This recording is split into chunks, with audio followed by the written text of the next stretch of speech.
the petroleum industry in Nigeria, Africa is the largest industry and main generator of GDP in the continent's most populous nation.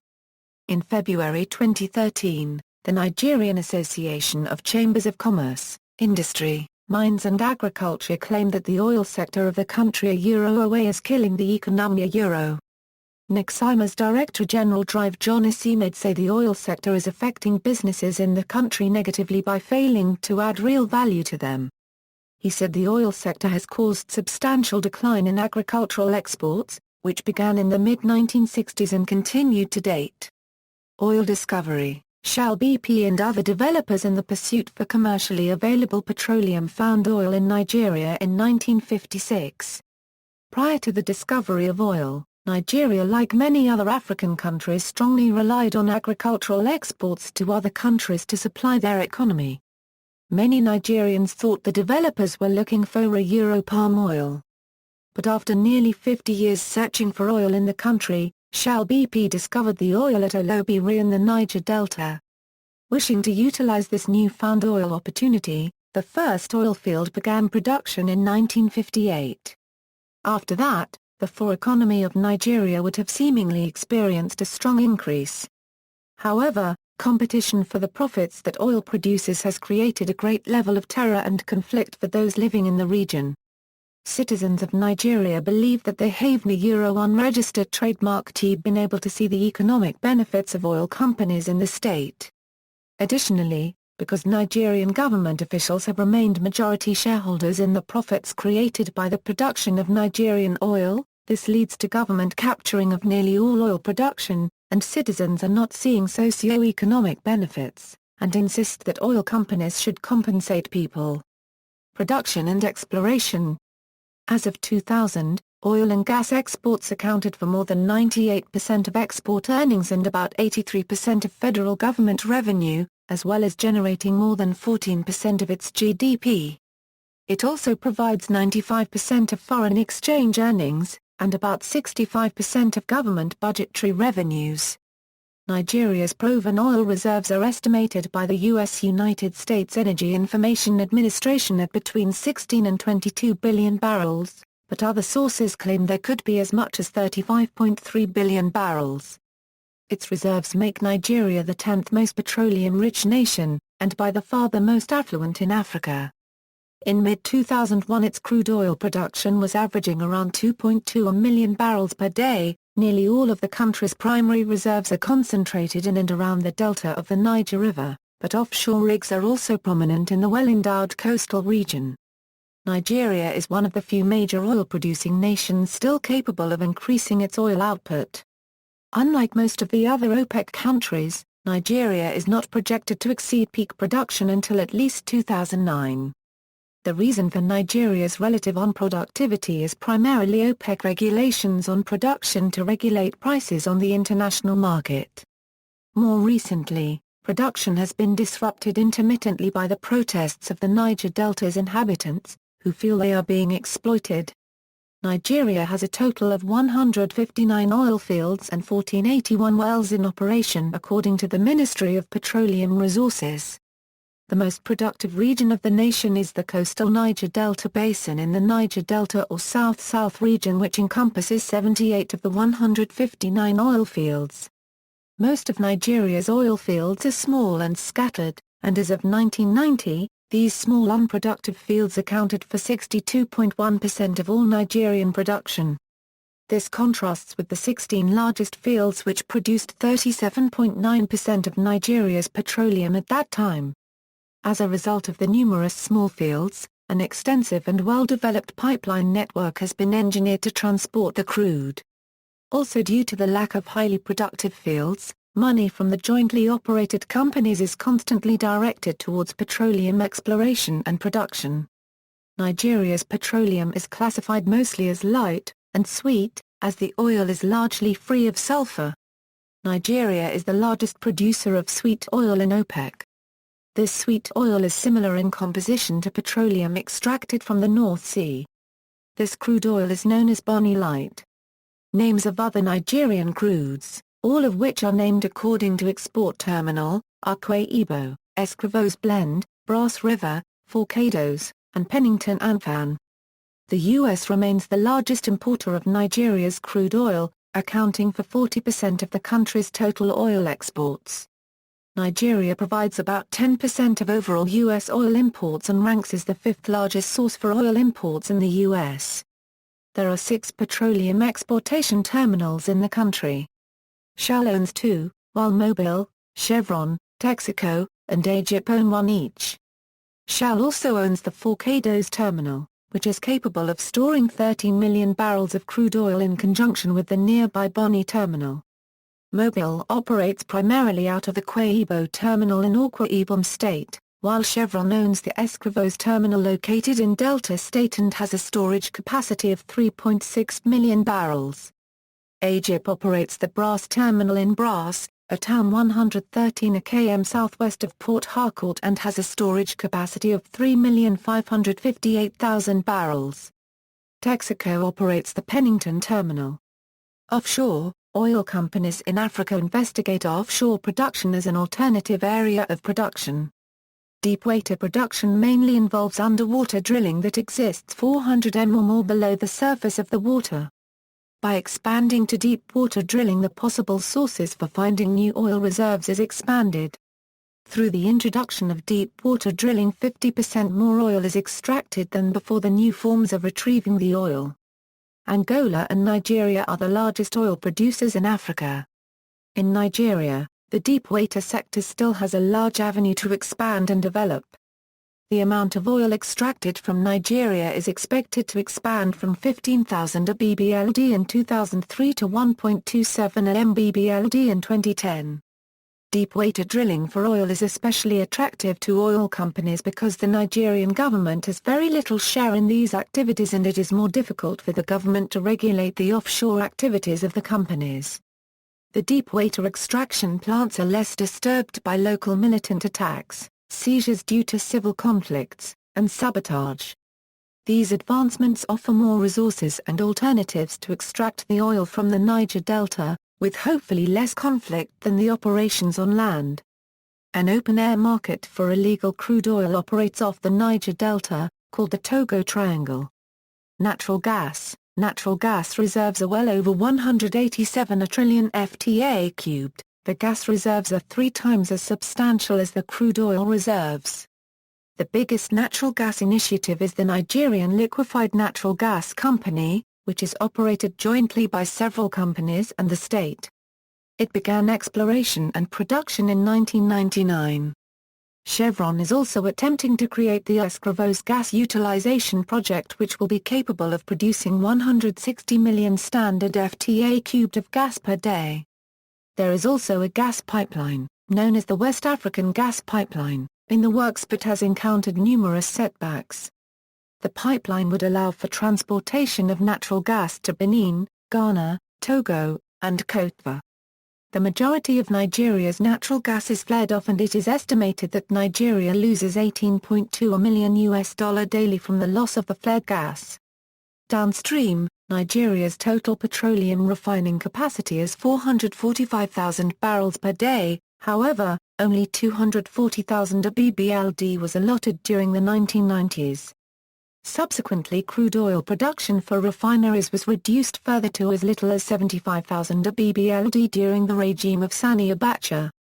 There are 4 major oil refineries, the Warri Refinery and Petrochemical Plant, which can process 125,000 barrels of crude per day, the new Port Harcourt Refinery, which can produce 150,000 barrels per day, as well as the now-defunct Kaduna Refinery. The Port Harcourt and Warri refineries both operate at only 30% capacity. It is estimated that demand and consumption of petroleum in Nigeria grows at a rate of 12.8% annually. However, petroleum products are unavailable to most Nigerians and are quite costly, because almost all of the oil extracted by the multinational oil companies is refined overseas, while only a limited quantity is supplied to Nigerians themselves.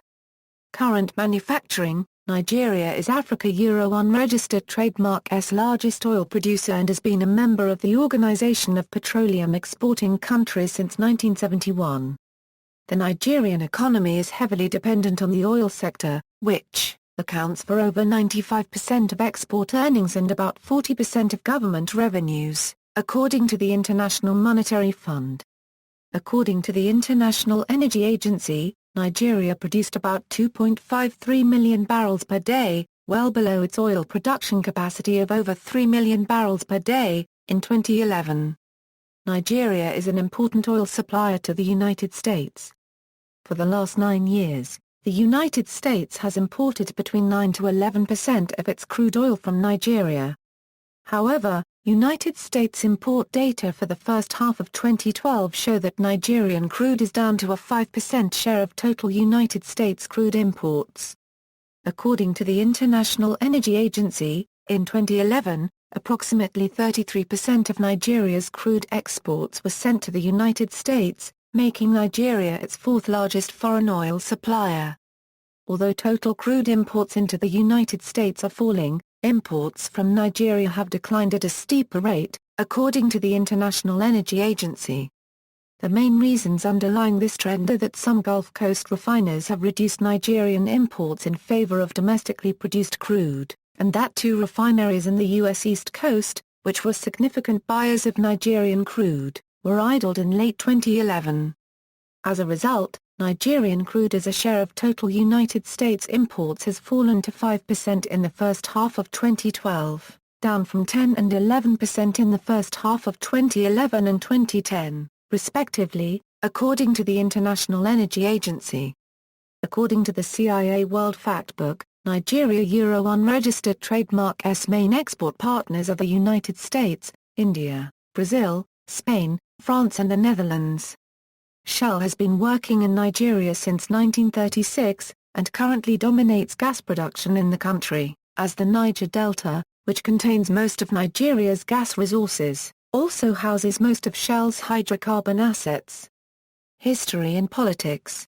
Prior to its official amalgamation into the colony and protectorate of Nigeria by the military forces of the British Empire in 1914, the territory of Nigeria was a loose collection of autonomous states, villages, and ethnic communities. Many of these established themselves as pillars of art, trade, and politics in West Africa as late as the 19th century. Four of these cultural entities, the Hausa Fulani, the Igbo, the Yoruba and the Efik, grew extremely prominent in the region before the arrival of foreigners, dictated British colonial policies, and dominate national politics in Nigeria to this day. The modern Hausa and Fulani societies in northern Nigeria are the cultural successors of the Sokoto Caliphate, a theocratic state founded by Muslim reformer empire maker Uthman Dan Fodio in 1817. Geographically isolated in the north, the Caliphate was governed by Islamic laws as prescribed by Dan Fodio's Kitab al-Farq and maintained greater links commercially and culturally to North Africa and the Arab states than to West Africa and the Atlantic. By contrast, the Yoruba, the Igbo and the Efik in the south had regularly experienced contact with Europeans since at least the 16th century. A minority of Southerners converted to Christianity even prior to the establishment of permanent British control.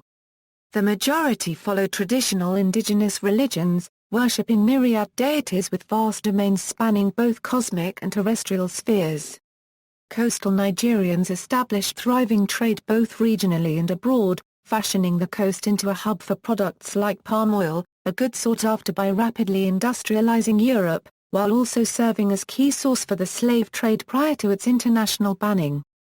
The Niger Delta region, which is roughly synonymous with the Niger Delta province in location and the contemporary heart of the petroleum industry, is and was a zone of dense cultural diversity and is currently inhabited by roughly 40 ethnic groups speaking an estimated 250 dialects. Some of the more relevant ethnic groups in the western part of the Niger Delta region include the Ajor, Itsekiri, and Ogoni. The Ajor, the fourth most populous tribe in Nigeria and by far the largest in the Delta region, lived during late medieval times in small fishing villages within the inlets of the Delta. However, by the 16th century, as the slave trade grew in importance, Ajor port cities like Bonny and Brass developed into major trading states which served as major exporters of fish and other goods regionally. Other states such as those of Itsekiri domain of Warri sprang up at this time as well. The eastern Niger Delta region has the Efik people. Their capital city at Calabar, located at the coastal southeast of Nigeria, served as the major trading and shipping center during the pre-colonial and colonial period. Calabar also served first capital of Nigeria and the point of entry of Western religion and Western education into southeastern Nigeria. The combined population of the Ibibio, Anang and Efik people is the fourth largest language group in Nigeria. Colonial legacy. Even before the consolidation of British control over all of present-day Nigeria's borders in 1914 from the protectorates of southern and northern Nigeria, British forces had begun imposing drastic political and economic policies on the Nigerian people which would lead to important consequences in the future. Originally this was done primarily through the government-owned Royal Niger Company. The company was crucial in securing most of Nigeria's major ports and monopolized coastal trade. This resulted in the severing of ties which linked the area to the flourishing West African regional trade network, in favor of the exportation of cheap natural resources and cash crops to industrializing nations. Most of the population eventually abandoned food production for such market-dependent crops. From the beginning, divide-and-rule tactics were employed by both traders and administrators by highlighting ethno-religious differences and playing groups against one another. After 1914, the North was permitted a system of indirect rule under authoritarian leaders, while in the South the British exercised control directly. Interest in Nigerian oil originated in 1914 with an ordinance making any oil and mineral under Nigerian soil legal property of the Crown.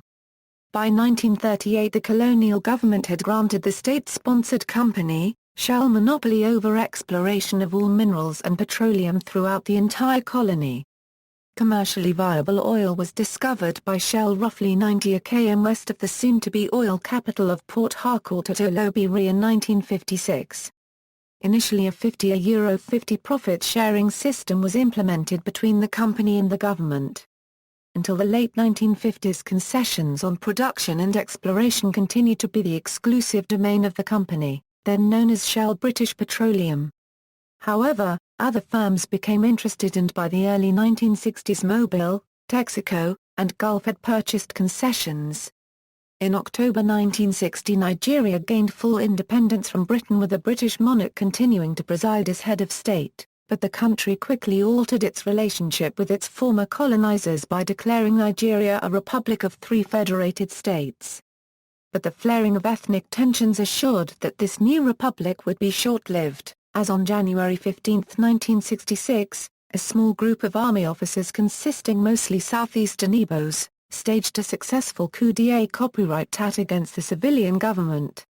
This federal military government, which assumed power under General Iguyi Ironsi, was unable to quiet ethnic tensions or produce a constitution acceptable to all sections of the country. In fact, its efforts to abolish the federal structure exacerbated the growing unrest and led to another coup, led by largely northern officers in July of the same year. This second coup established the regime of Major General Yakubu Gowon.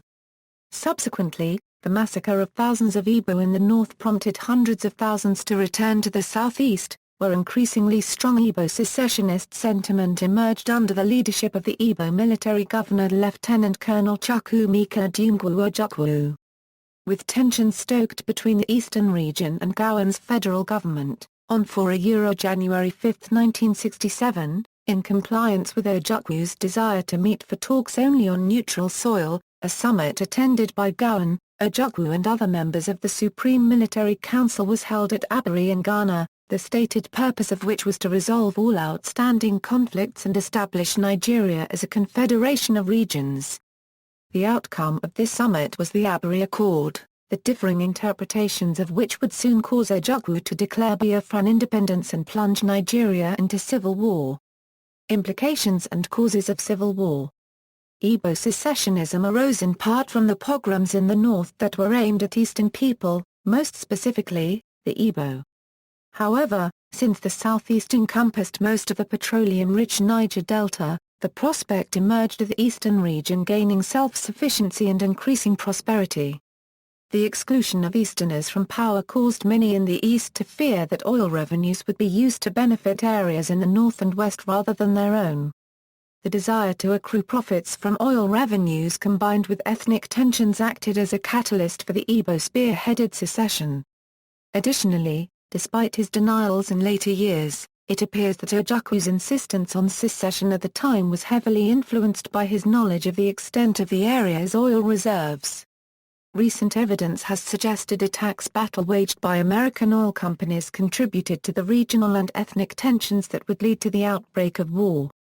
It was also during this period that, again thanks to the Americans, the opacity and concomitant corruption of Nigerian oil began to crystallize. However, evidence from leaked U.S. State Department documents have proven that Britain, through Shell BP, still held the most influence over the Nigerian oil industry at the time the war broke out.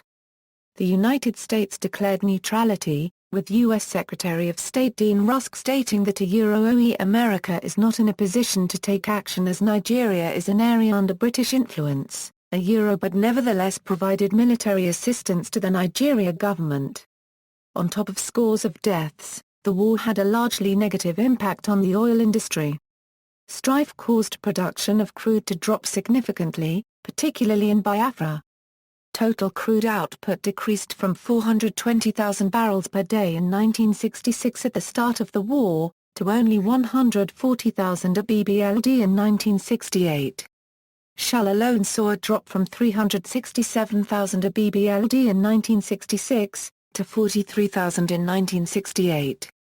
And in addition to concerns about production, oil companies began experiencing uncertainty as to the future of their investments depending on who prevailed in the war. This led to relations between oil companies and the federal government becoming strained, with the government at one point accusing the oil company Safrop of favoring Biafra and enlisting the aid of France for the Biafran cause. Shell, the other major holder of concessions in the southeast, was concerned but placated and limited politically by Britain's staunch support of the Nigerian government in the war effort. Despite oil's prominent role in national affairs, up to this time, the Nigerian federal government had only limited involvement in the oil industry, and the government confined its financial involvement in the oil industry to taxes and royalties on the oil companies. The companies were subsequently able to set their own price on the petroleum they extracted, and dominated petroleum to such a point that laws governing the oil sector were having a negative effect on Nigerian interests. However, even during the conflict with Biafra would force changes to the relationship between federal government and the petroleum industry. Gowon's military government instituted the 1969 Petroleum Decree, which dismantled the existing revenue allocation system that had divided revenue from oil taxes equally between federal and state government, instead favoring an allocation formula in which the federal government controlled the dispensation of revenues to the states. After the loss of over 2 million lives, the war concluded in 1970 and resulted in a victory for the Nigerian state, as the secessionist regions were subsequently brought back into the Nigerian fold. However, the former eastern region had been split into two new states, Rivers and Southeastern, in order to discourage lingering ideas of independence. Following the war, Delta peoples and their lands, with their vast petroleum reserves, came to be seen by many in the Nigerian government as colonies of sorts. As a result, these groups, notably the Igbo, have to an extent been marginalized in Nigerian politics since this time, whilst Nigeria's long line of military rulers have reaped immense profits from their land. Indeed, Nigeria has not had an Igbo head of state since the war's end. Industry nationalization. In May 1971, the Nigerian federal government, then under the control of General Yakubu Gowon, nationalized the oil industry by creating the Nigerian National Oil Corporation via a decree. Following the war with Biafra, the government felt it necessary to secure and gain more control over the oil industry. Nationalization of the oil sector was also precipitated by Nigeria's desire to join OPEC, which required that member states acquire 51% stake and become increasingly involved in the oil sector. Although the Nigerian government had maintained involvement in the industry prior to 1971, this was accomplished mainly through business deals on concessions of the foreign firms in operation. The creation of the NNOC made government participation in the industry legally binding. the federal government would continue to consolidate its oil involvement throughout the next several decades. However, it was during the years of Gowon and his successors Murtala Muhammad and Olusegun Obasanjo, known officially as the heads of the federal military government of Nigeria, who ruled amidst the oil boom of the 1970s, that the political economy of petroleum in Nigeria truly became characterized by endemic patronage and corruption by the political elites, which plagues the nation to this day. At both state and federal government levels, power and therefore wealth has typically been monopolized by select lobby groups who maintain a strong tendency to look after their own by financially rewarding their political supporters. At the state or community level, this means that interest groups in power will reward and protect their own. This is typically based on ethnic, tribal or religious affiliation of the interest group. Their heavy patronage based on tribal affiliation has fueled ethnic unrest and violence throughout Nigeria, but particularly in the Niger Delta states, where the stakes for control of the immense oil resources are very high. At the federal level, political elites have utilized patronage to consolidate power for the ruling government, not only by rewarding their political friends in the federal government, but also by paying off major interest groups at the state or tribal level in order to elicit their cooperation. Inevitably, these financial favors are distributed unequally and inefficiently, resulting in concentration of wealth and power in the hands of a small minority. Nigeria is in fact ranked by the Corruption Perceptions Index 121st, out of 180 countries total, and is now one of sub-Saharan Africa's least corrupt states. Following the NNOC's genesis, the Nigerian government persisted in garnering control over oil revenues. In 1972 it declared that all property not currently owned by a foreign entity is legally the property of the government, which gained jurisdiction of the sale and allocation of concessions to foreign investment. The military regime oversaw the implementation of a number of other important milestones related to oil. 1974 participation in oil industry by government increases to 55%. 1975. Decree 6 increases federal government share in oil sector to 80%, with only 20% going to states. 1976, first exploration and development venture by NNOC undertaken and drills to uncover commercial quantities of petroleum offshore. 1978, perhaps most importantly, the federal government created the Land Use Act, which vested control over state lands in control of military governors appointed by the federal military regime, and eventually led to Section 43 of the 1979 Constitution, which declared all minerals, oil, natural gas, and natural resources found within the bounds of Nigeria to be legal property of the Nigerian federal government. 1979, in an effort to establish further control over the industry, the government merges and restructures the NNOC and the Ministry of Petroleum to form the Nigerian National Petroleum Corporation, an entity which would exert more power over the allocation and sale of concessions than the NNOC. By 1979, the NNPC had also gained 60% participation in the oil industry. Attempted democracy and debt. Despite the vast revenues accrued by Gowon and his heirs, the junta still managed to succumb to the demands of the civilian population, and in 1979 military head of state Olusegun Obasanjo handed over power to elected National Party of Nigeria candidate Shehu Shagari. This event coincided with the declaration of Nigeria's Second Republic. At this juncture, the oil-producing states of the Niger Delta were accounting for 82% of all federal government revenue, but the population of these areas received very little compensation, and demands for adequate reimbursement for the black gold extracted from their land could be heard at this time. Overall, petroleum accounted for 96% of all government external revenue but a mere 27% of the nation's GDP. However, the conversion to democracy would not improve the situation. A 1982 Revenue Act implemented by the Shagari government would eventually be modified by yet another military regime in 1984 via Decree 36, which reduced government share of oil revenue from 80% to 55%. 32.5% go to states and 10% to local governments.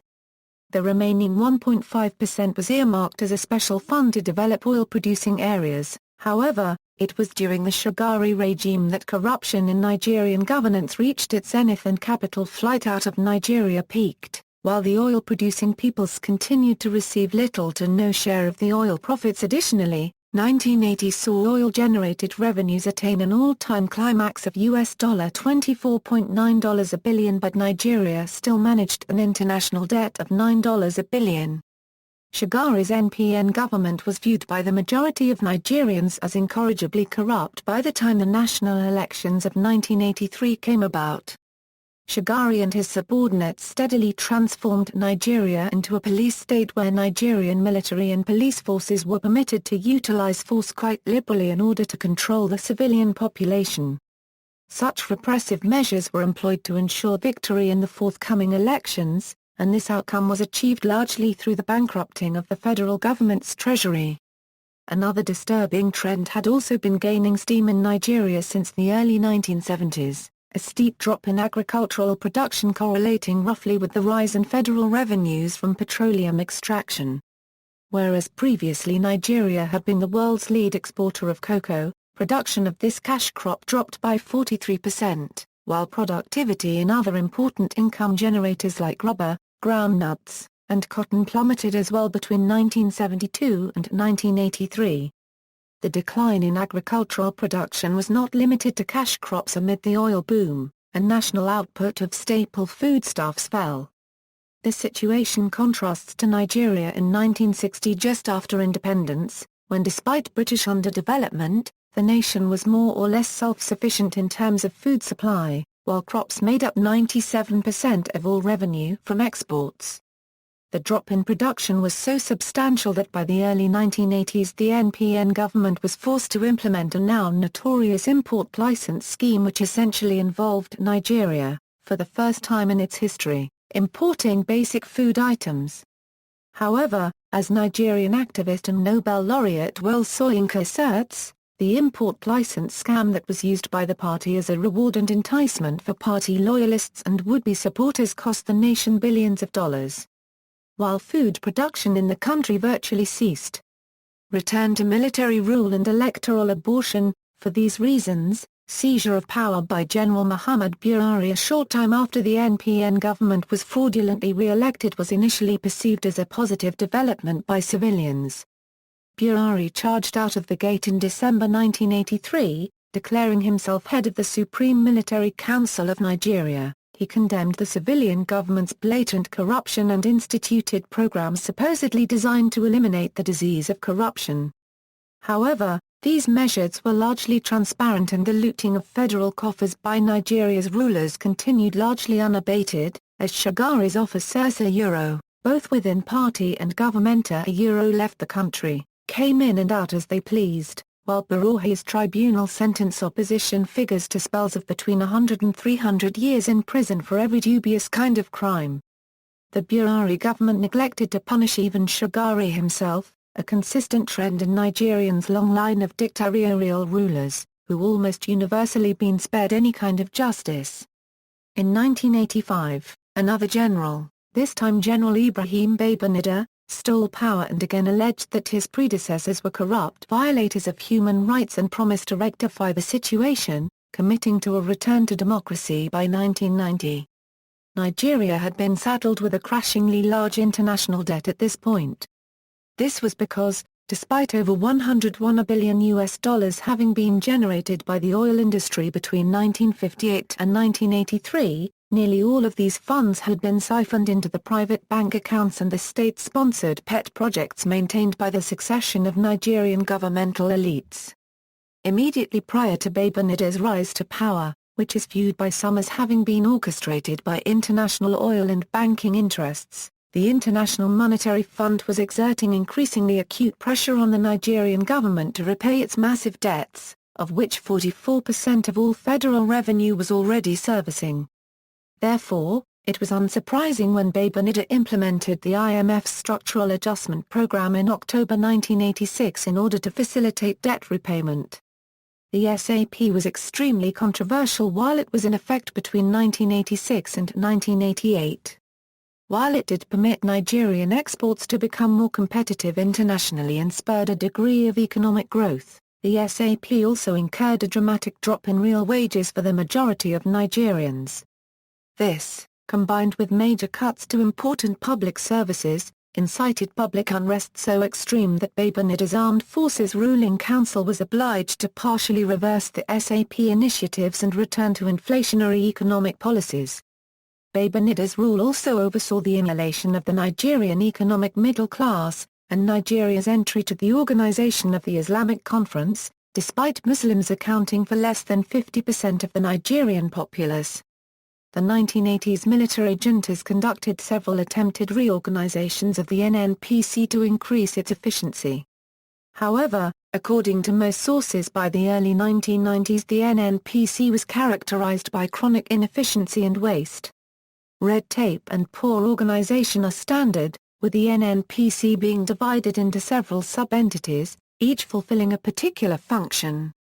This is despite the NNPC's growing participation in the industry, including development and exploration of numerous offshore wells. As a result, the functionality of the industry is dependent on foreign corporations, not the NNPC. The sudden jump in oil prices caused by the First Gulf War in 1990 and 1991, as most researchers confirm, was at best squandered.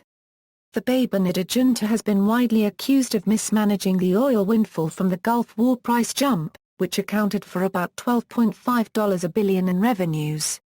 Another alleges that the federal government siphoned off about $12.2 billion between 1988 and 1994 into private accounts or expenditures, clandestinely undertaken while the country was openly reeling with a crashing external debt. Under these circumstances, Babanida eventually allowed for nationwide elections on June 12, 1993.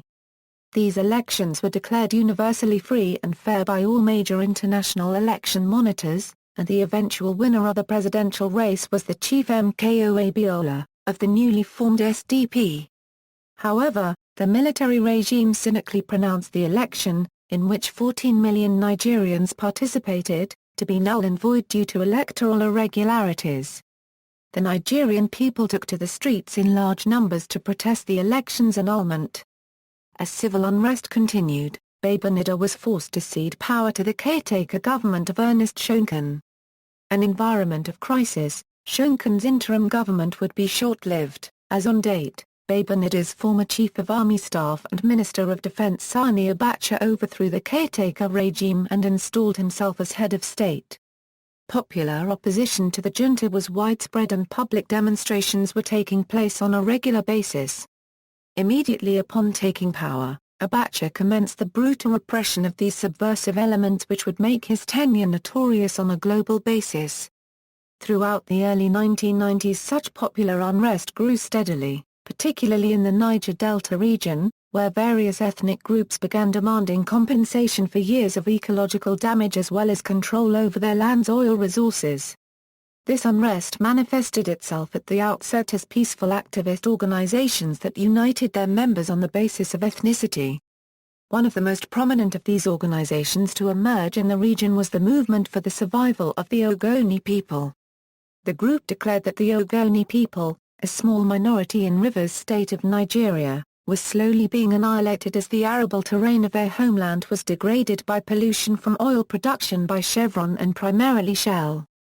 Conflict in the Niger Delta arose in the early 1990s due to tensions between the foreign oil corporations, the Nigerian federal government, and a number of the Niger Delta's ethnic groups who felt they were being exploited, particularly minority groups like the Ogoni as well as the Ijaw in the late 1990s.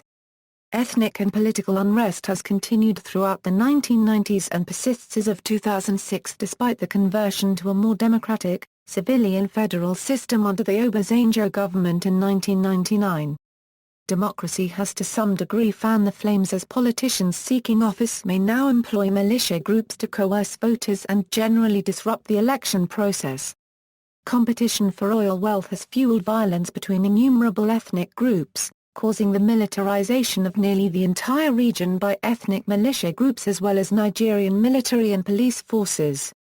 Victims of crimes are fearful of seeking justice for crimes committed against them because of growing impunity from prosecution for individuals responsible for serious human rights abuses, which has created a devastating cycle of increasing conflict and violence.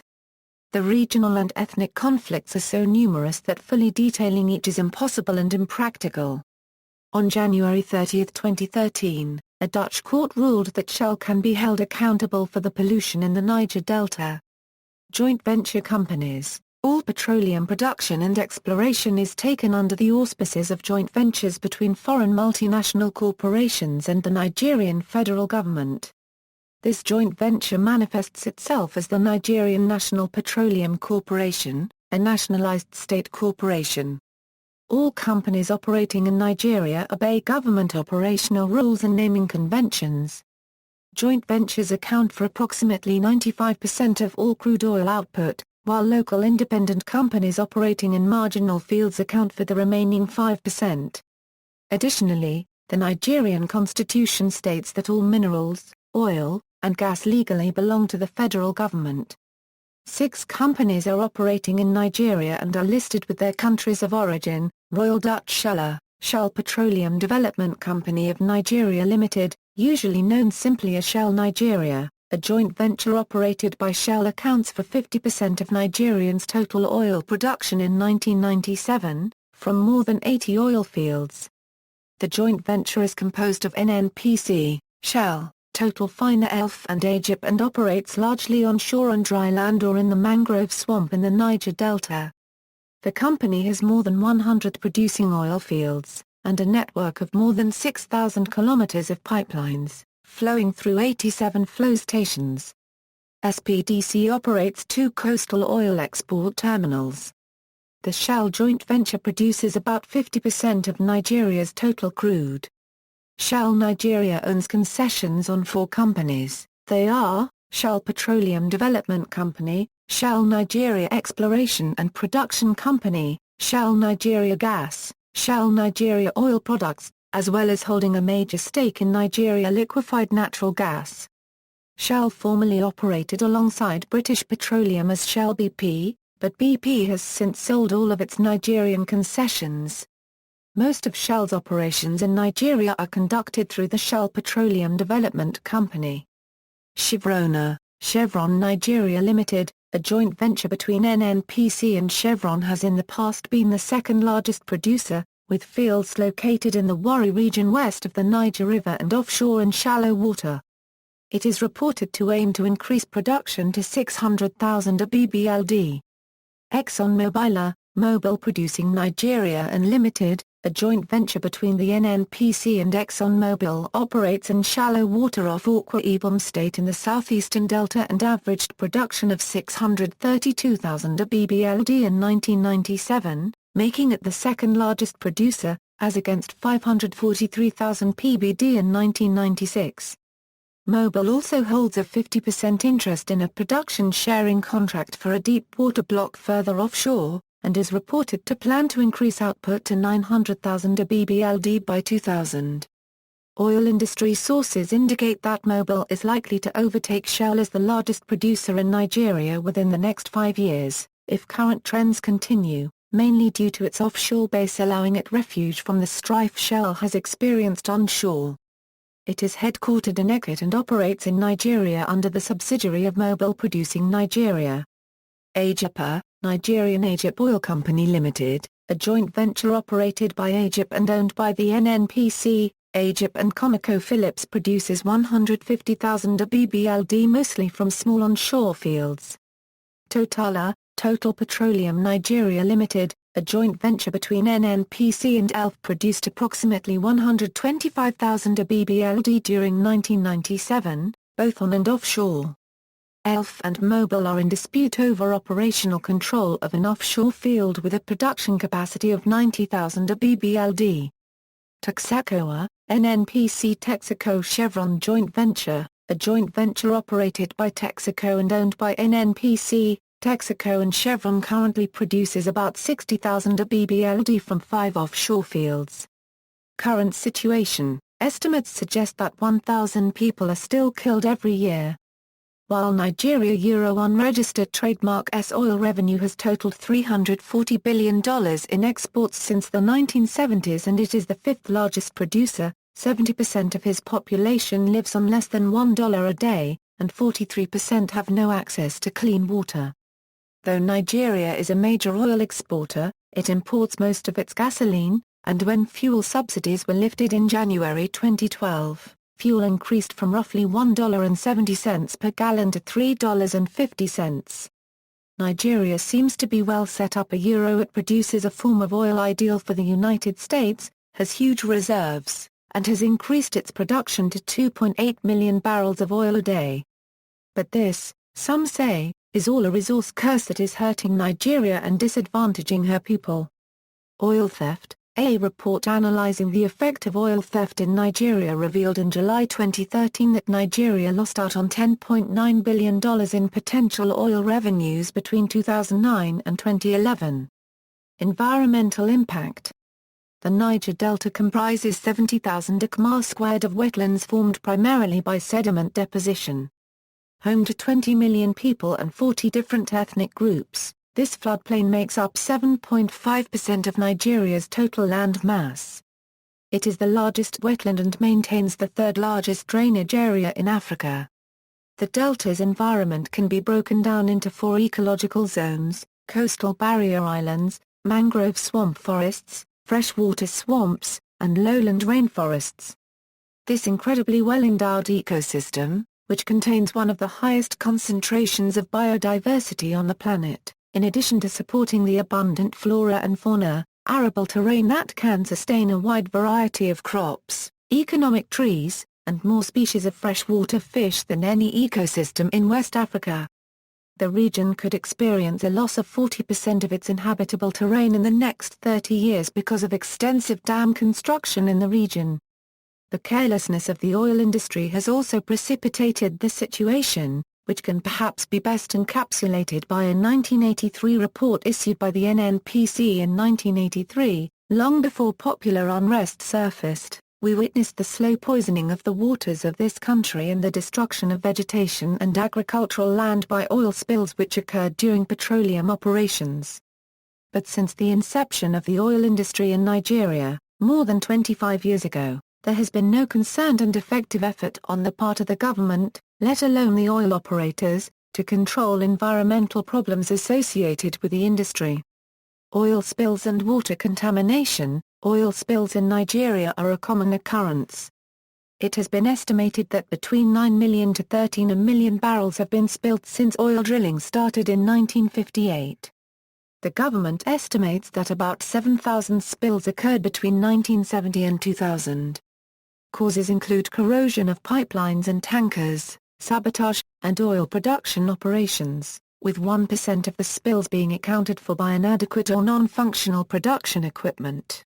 A reason that corrosion accounts for such a high percentage of all spills is that as a result of the small size of the oil fields in the Niger Delta, there is an extensive network of pipelines between the fields. Many facilities and pipelines have been constructed to older standards, poorly maintained and outlived their estimated lifespan.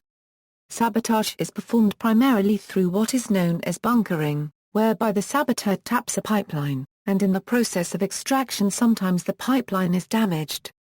Oil extracted in this manner can often be sold for cash compensation.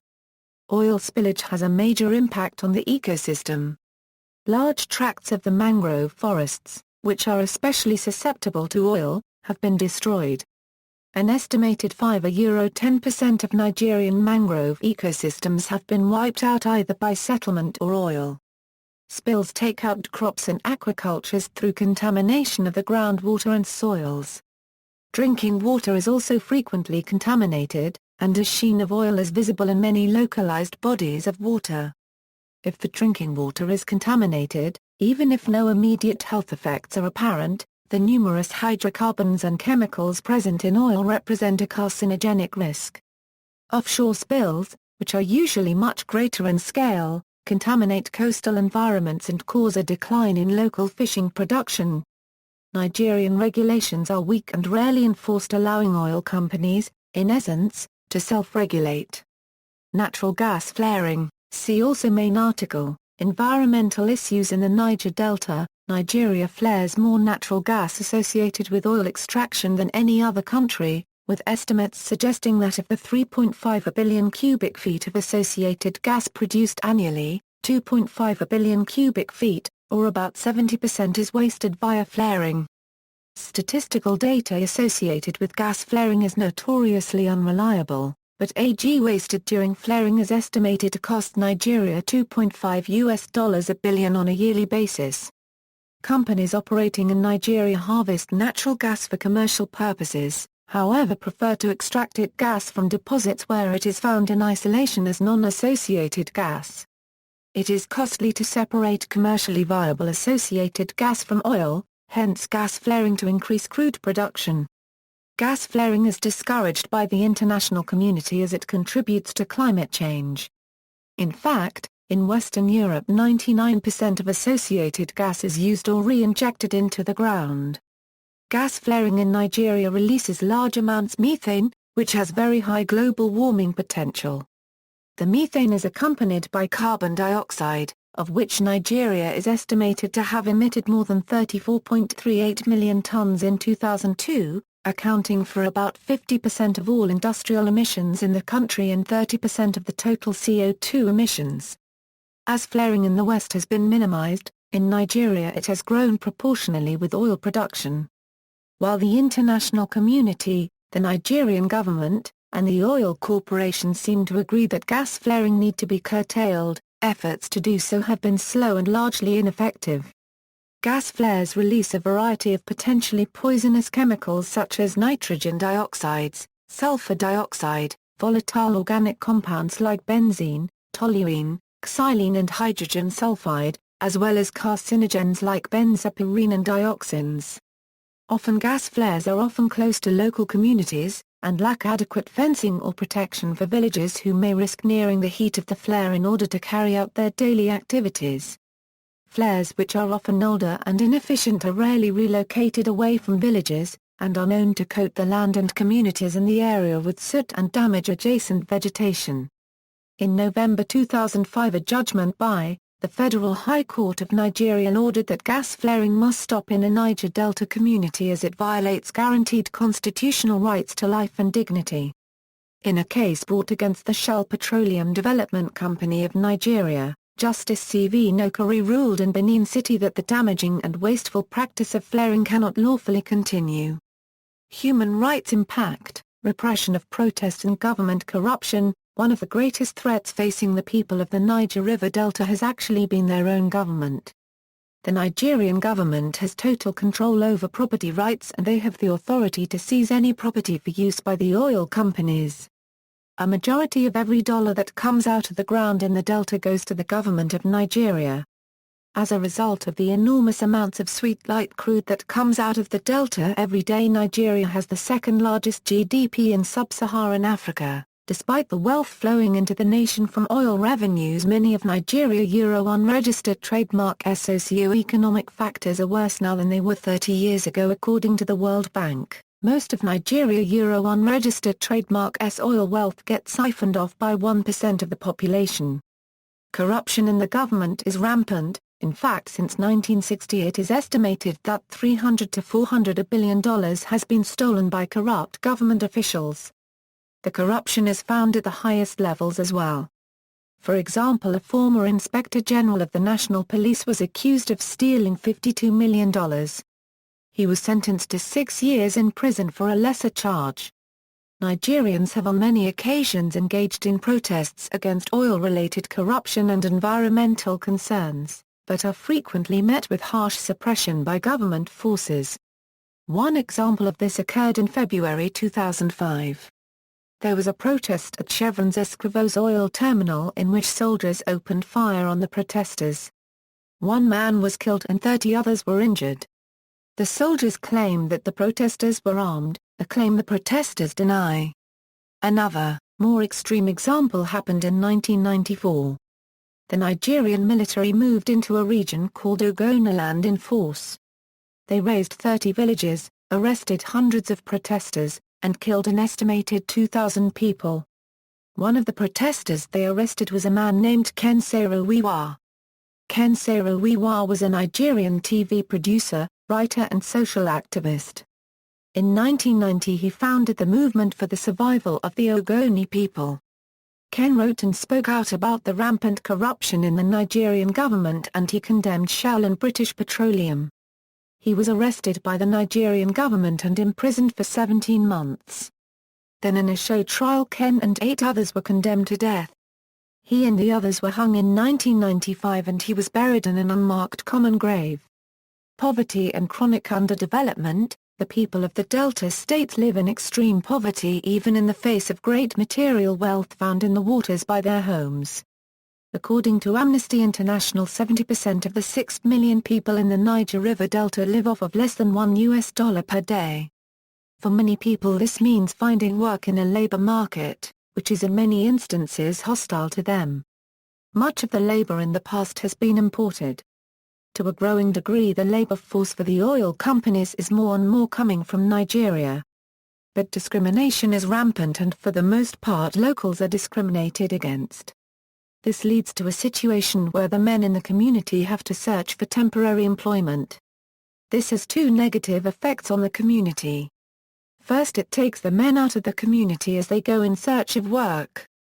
The second is the nature of temporary employment sets up unsustainable spending habits.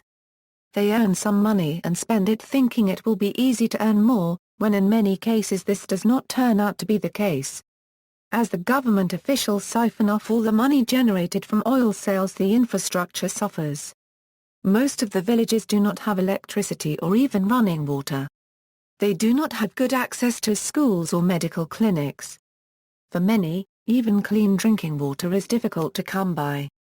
The deterioration of the infrastructure in the Delta states is so severe it is even a problem in the more urban areas. One example of this is the airport at Port Harcourt. Part of a fence was not properly maintained and an Air France flight hit a herd of cattle on the runway. The airport was closed and is still not open. The leadership of the Niger Delta region are responsible for most of the underdevelopment in the region. There is large-scale corruption amongst the elected leaders, especially governors, and the leaders have helped sponsor the militant groups kidnapping innocent people and sabotaging efforts by the federal government for any infrastructure development.